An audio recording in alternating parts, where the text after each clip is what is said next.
Hey everybody, welcome back to another episode of Burns Reviews. My name is John, of course here on Burns Reviews. If you're new to the channel, be sure to subscribe and give the video a thumbs up, it really does help a lot. And without any further ado, we're going to talk about Shadow in the Cloud. Shadow in the Cloud is about World War II Captain Maud Garrett, played by Chloë Grace Moretz, who joins the all-male crew of the B-17 bomber with a top-secret package. Caught off guard by the presence of a woman on military flight, the crew tests Maud's every move. Just as her quick wit is winning them over, strange happenings and holes in her backstory incite paranoia surrounding her true mission. But this crew has more to fear. Lurking in the shadows, something sinister is tearing at the heart of the plane. Trapped between an oncoming air ambush and an evil lurking within, Maud must push beyond her limits to save the hapless crew and protect her mysterious cargo. Alright, so let's start with the pros first. Chloë Grace Moretz is this movie. She carries the entire thing on her back. And she's fantastic. You know, a lot of people might know her as the little girl, hit girl from Kick-Ass. She's come a long way. She's done a lot more serious type of roles. And this really was pretty good. The first half of the movie is my favorite part of this movie. It kind of felt like 20,000 Feet in the Sky, or was it Terror at 20,000 Feet, the William Shatner horror episode of The Twilight Zone. It has that vibe to it. It's all her, she's by herself, she's paranoid, and it kind of reminds me of like a theater production, kind of like how, say, Ryan Reynolds in Buried. She is a one-man show, or a one-woman show, and everything that you see her do is in this little tiny cockpit while she's on the radio talking to all the guys that are up above her who don't really believe what she is seeing. And you're left there going, is she really seeing a creature? Is she just crazy? Because the other guys aren't seeing it, so what's going on?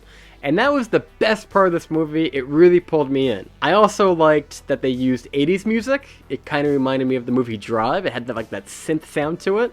And considering it's like the 1940s in New Zealand, kind of contrasting that with like something of the 1980s really kind of gave this really cool vibe to it.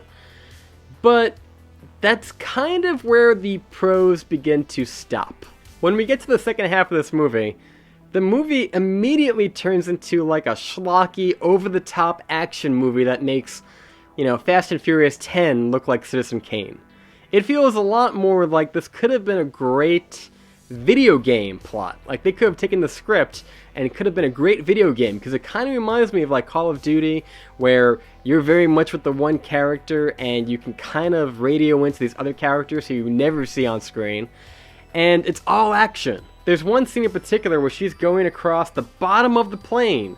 There's nothing to grab onto, it's all sheet metal, but she's using her like fingertips to kind of go the bottom of the plane up. She's upside down, inverted, and she goes all the way there and all the way back, and she reaches into the plane and she pulls out like what looks like a pole that you would use to clean your pool. She pulls a pole out and she grabs an object and she brings it back to her, and then she swings back into the plane. All of this upside down while a plane is going, I don't know, 200 miles an hour, however fast a plane can go. And I understand you have to suspend your disbelief, but on a certain level, this movie could have been a really smart Twilight Zone episode type of movie. But instead, the second half felt a lot more like the movie Sucker Punch. You know, it's actually more over the top than some of the dream scenes from Sucker Punch. And if crawling across the bottom of a plane upside down with nothing to hold on to isn't enough to break your suspension of disbelief, which I have plenty of, then how about this? Do you remember that scene in Mission Impossible when Tom Cruise is on the front of a helicopter and it explodes and he gets projected towards a train? It doesn't blow him up, he just goes towards it? Well, I can do you one better. I can top that. There was a character who falls out of a plane, right? Falls out, and as the character is falling down, a different plane below it blows up, sending that character straight up back into the first plane. I mean, if that's not the biggest F you to physics, I don't know what is. The character who fell looked like they landed on one of those, like, skydiving tutorial practice simulators. Because there's no way in hell that would actually happen. Like, you can't just go, whoa! I mean, what was that? What was that?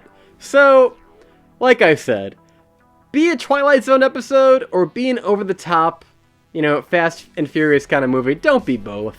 Because you really pulled me in thinking it was going to be something kind of sinister and kind of cool and kind of like, you know, wicked and whatnot. And it was just so, that second half. And don't get me wrong, I love a good, schlocky, Fast and Furious, Arnold, over-the-top, physics mean nothing kind of movie. But this is so absurd and sometimes lazy. I'll give you another example. There was a scene, right, where you have the antagonist who is going to kill everybody else.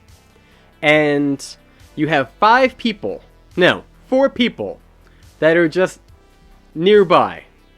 Do they all go and attack the one antagonist? No. You know what they do? 3 of them sit there and watch while one of them squares off against the antagonist.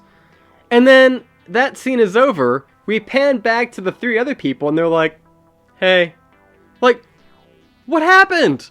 Were you too busy? Look, I don't want to say too much because I don't want to spoil it, because it's hard to tell you why it doesn't work on a certain level without going into too many details, but I will say this. I could suspend my disbelief to a point, but when you go so over the top that it feels like a children's cartoon, it broke me. It pulled me out of the movie. I was laughing hard, unintentionally, at certain aspects of this movie.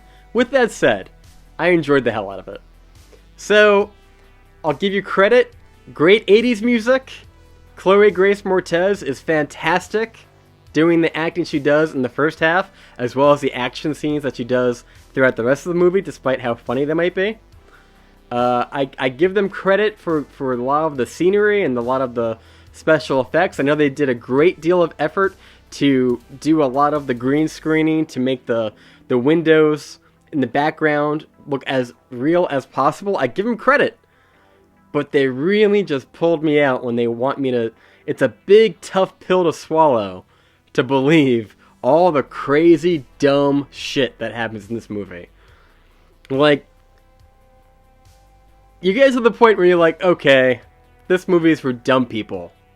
And I don't say that lightly, but you watch it and go, yeah, it's made for dumb people. And I do think it would have made for a better video game because, you know, a lack of physics, you know, gravity, all that, you can kind of wipe your ass with and be fine with. But in this movie, I found myself laughing when I shouldn't have. So I'm going to give Shadow in the Cloud a C. I enjoyed it, but there were certain moments that really, really stopped this movie from being fantastic. It could have been a nice little, like, sci-fi horror thriller mystery, but it just goes straight into over-the-top action schlock. Anyway, guys, what did you think of Shadow of the Cloud? Did you like it? Did you want it to be over-the-top action-y? Did you want it to be more like the Twilight Zone? Personally, I like the Twilight Zone element to it way more, but if you feel different about it, be sure to comment down below. I'm all about the comments. And until next time, guys, I've been John, you've been Burned here on Burns Reviews, and we will see you next time.